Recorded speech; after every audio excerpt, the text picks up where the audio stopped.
बातमी आहे विदर्भातल्या 2 जिल्ह्यात सुरू असलेल्या राजकीय आंदोलनांची। मुख्यमंत्री देवेंद्र फडणवीस यांचा गड समजला जाणाऱ्या नागपूरमध्ये थोड्याच वेळात उद्धव ठाकरेंचं रामरक्षा आंदोलन सुरू होणार आहे। आंदोलनाची तयारी पूर्ण झाली आहे।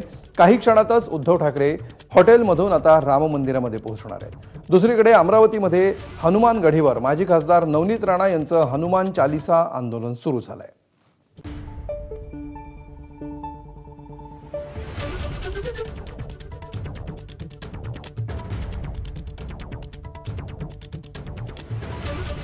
एकाच वेळी ही 2 आंदोलनं सध्या विदर्भामध्ये होत आहेत।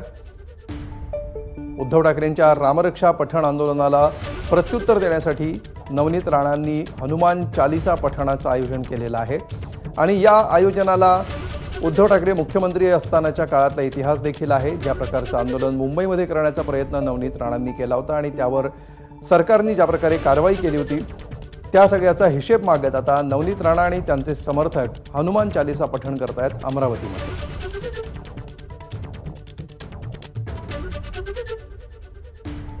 तर नागपूरच्या मंदिरात सध्या तुषार कोहळे यांचा प्रतिनिधी उपस्थित आहे।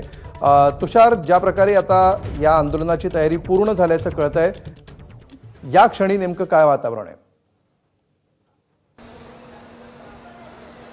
निश्चित मंदिराच्या आतमध्ये रामरक्षा पठणासाठीची तयारी आहे ती पूर्ण झालेली आहे। आपण बघू शकतो की उद्धव ठाकरे यांची जी आसन व्यवस्था आहे ती इथे लावण्यात आलेली आहे। सोबतच उद्धव ठाकरे यांच्यासोबत असणारे नेते आदित्य ठाकरे असेल किंवा संजय राऊत असेल, अंबादास दानवे असेल, हे देखील इथे आपल्याला बसण्यासाठी त्यांची आसन व्यवस्था पाहायला मिळत आहे आणि पाठीमागे पदाधिकारी असणार आहे। पण महत्त्वाचं म्हणजे की आज रामरक्षा पठण असल्यामुळे या मंदिराला फुलांच्या आरसनी सजवण्यात आलेलं आहे। जर का तुम्ही मंदिराच्या गर्भगृहाकडे जर का बघितलं तर आपण बघू शकतो की गर्भगृहाचा जो समोरचा भाग आहे तो कशा प्रकारे फुलांच्या आरसने सजवण्यात आल्याचं पाहायला मिळत आहे। आणि इतकंच नाही तर जिथे उद्धव ठाकरे बसणार आहे त्यांच्या अगदी समोर छत्रपती शिवाजी महाराजांची मूर्ती देखील इथे ठेवण्यात आलेली आहे। त्यामुळे एक प्रतिकात्मक स्वरूपामध्ये आता कुठेतरी उद्धव ठाकरे यांच्या पक्षाच्या वतीनं रामरक्षा पठणाचा जो कार्यक्रम घेण्यात आलेला आहे त्याला एक वेगळ्या पद्धतीने का होईना पण त्यांना अयोध्येच्या राम मंदिरामध्ये जी दान चोरी झाली त्यावर जी वाचा फोडायची आहे त्याचा एक सांकेतिक भाग आपल्याला इथे पाहायला मिळत आहे। महत्त्वाचा विषय की उद्धव ठाकरे थोड्या वेळामध्ये हॉटेलमधून निघणार आहे। साधारण 4:30 ते इथे पोहोचतील आणि इथे आल्यानंतर सुरुवातीला मंदिराच्या बाहेर रस्त्यावर जो व्यासपीठ तयार करण्यात आला आहे त्या व्यासपीठावर पहिले उद्धव ठाकरे जाईल। इथे उपस्थित असणाऱ्या शिवसैनिकांना ते हात दाखवून त्यांचं अभिनंदन करेल, त्यांचे धन्यवाद मानेल की ते सर्व या कार्यक्रमासाठी आले आणि त्यानंतर मग ते मंदिराच्या आतमध्ये येऊन इथे रामरक्षा पठण करणार आहे। जर का इकडे बघितलं तर आपण जे काही पदाधिकारी आहेत ते देखील इथे आल्याचं पाहायला मिळत आहे। इकडे पाठीमागे आपल्याला पाहायला मिळत आहे की रामरक्षा पठण करताना मंत्रोपचारासाठी काही पुजाऱ्यांना देखील बोलावण्यात आलेलं आहे, ते देखील इथे उपस्थित असल्याचं दिसून येत आहे। जोरदार तयारी सध्या झालेली आहे। तुषार, थोड्याच वेळात या कार्यक्रमाला सुरुवात होईल। तुषार, आमच्याबरोबर असाच जोडलेला रहा। राजू सोनावणे देखील आपल्या सोबत आहे आणि उद्धव ठाकरे ज्या हॉटेलमध्ये थांबलेले आहेत त्या ठिकाणी तो सध्या कव्हरेज करतोय। राजू, साधारण उद्धव ठाकरेंच्या ताफ्याच्या कशा प्रकारे हालचाली दिसत आहेत? किती वेळात ते आता तिथून निघू शकतात? काय घडतंय या क्षणी?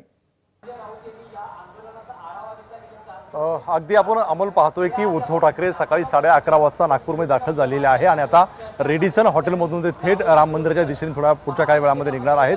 खरं तर आपण पाहतो का अयोध्येतील राम मंदिरामध्ये जी काही घटना घडलेली आहे त्याचा निषेध म्हणून जे आहे ते उद्धव ठाकरेंचं आज नागपुरामध्ये हे आंदोलन आहे, रामरक्षा पठण जे आहे ते केलं जाणार आहे आणि त्यासाठी आपण पाहतोय की उद्धव ठाकरे नागपूरमध्ये दाखल झालेले आहे। त्यांच्यासोबत आदित्य ठाकरे आहे, त्याचप्रमाणे इतर पदाधिकारी सुद्धा आपल्याला पाहायला मिळतात आणि राम मंदिरामध्ये रामरक्षा पठण करून जे आहे ते या घटनेचा निषेध करणार आहे। या आजच्या आंदोलनाला विशेष महत्त्व आहे कारण मुख्यमंत्री देवेंद्र फडणवीस यांचं हे होम ग्राउंड आहे आणि RSSचं मुख्यालय असलेलं हे नागपूर आहे। त्यामुळे उद्धव ठाकरेंचं या ठिकाणचं आंदोलनाकडे सगळ्यांचं लक्ष लागलेलं आहे। आपण पाहतोय की काही वेळापूर्वी याच आंदोलनाचे सगळे पोस्टर जे आहे ते नागपूर शहरामध्ये लागलेले होते आणि महापालिकेने हे पोस्टर काढल्यानंतर ठाकरेंचे शिवसेनेचे पदाधिकारी सुद्धा आक्रमक झालेले होते, रामाचे फोटो फाडले अशा प्रकारचा सुद्धा आरोप करण्यात आलेला होता। त्यामुळे आता उद्धव ठाकरे आपल्या भाषणामध्ये काय म्हणतात हे सुद्धा पाहणं अतिशय महत्त्वाचं राहणार आहे। पुढच्या काही वेळामध्ये उद्धव ठाकरे रेडिसन हॉटेलमधून बाहेर पडतील आणि राम मंदिरामध्ये जातील, त्या ठिकाणी राम रक्षा पठण जे आहे ते होणार आहे। त्यामुळे त्यानंतर सभा सुद्धा होईल आणि सभेमध्ये नेमकं काय संबोधित करतात हे पाहणं सुद्धा महत्त्वाचं राहणार आहे। आता उद्धव ठाकरे या ठिकाणी राहिलेले आहे, त्या ठिकाणी आमदार सुद्धा शिवसेना ठाकरे गटाचे पोहोचलेले आहेत. संजय राऊत जे आहेत ते तिकडे पोहोचलेले आहेत. त्यामुळे आपण पाहतोय की पुढच्या काही वेळामध्ये उद्धव ठाकरे येतील आणि त्यांचे पदाधिकारी सुद्धा येण्याची या ठिकाणी शक्यता आहे. त्यामुळे उद्धव ठाकरे यांचं आंदोलन नेमकं कसं होतं हे पाहणं अतिशय महत्त्वाचं आपल्याला पाहायला मिळते. पाहतो आपण का समोर आपल्याला अनेक शिवसेना ठाकरे गटाचे पदाधिकारी जे आहेत ते दाखल झालेले आपल्याला पाहायला मिळतात. खरं तर पोलिसांची सुद्धा काय भूमिका असणार आहे हे सुद्धा पाहणं अतिशय महत्त्वाचं राहील. कारण हॉटेलच्या परिसरात सुद्धा पोलिसांचा फौजफाटा मोठ्या प्रमाणावरती पोहोचलेला आहे. ज्या ठिकाणी हे आंदोलन होणार आहे, ज्या राम मंदिरामध्ये रामरक्षा पठण होणार आहे त्या ठिकाणी सुद्धा मोठ्या प्रमाणावरती पोलीस जे आहे ते तैनात झालेले आहेत. त्यामुळे पोलिसांची भूमिका सुद्धा अतिशय महत्त्वाची राहणार आहे. त्यामुळे आता उद्धव ठाकरे यांच्या आंदोलनाला नेमकं कशा प्रकारचा प्रतिसाद मिळतोय, विरोधकांकडून असतील किंवा भाजपकडून असतील, यांच्याकडून नेमकी काय भूमिका घेतली जाणार कसा प्रतिसाद मिळतो हे बघणं महत्त्वाचं असणार आहे. बरोबर 4:01 झालेली आहेत आणि 4ची वेळ यासाठी निश्चित करण्यात आलेली ही मिळातच आता या सगळ्या कार्यक्रमाला सुरुवात होईल. दोघांचेही धन्यवाद या सविस्तर माहितीबद्दल. तर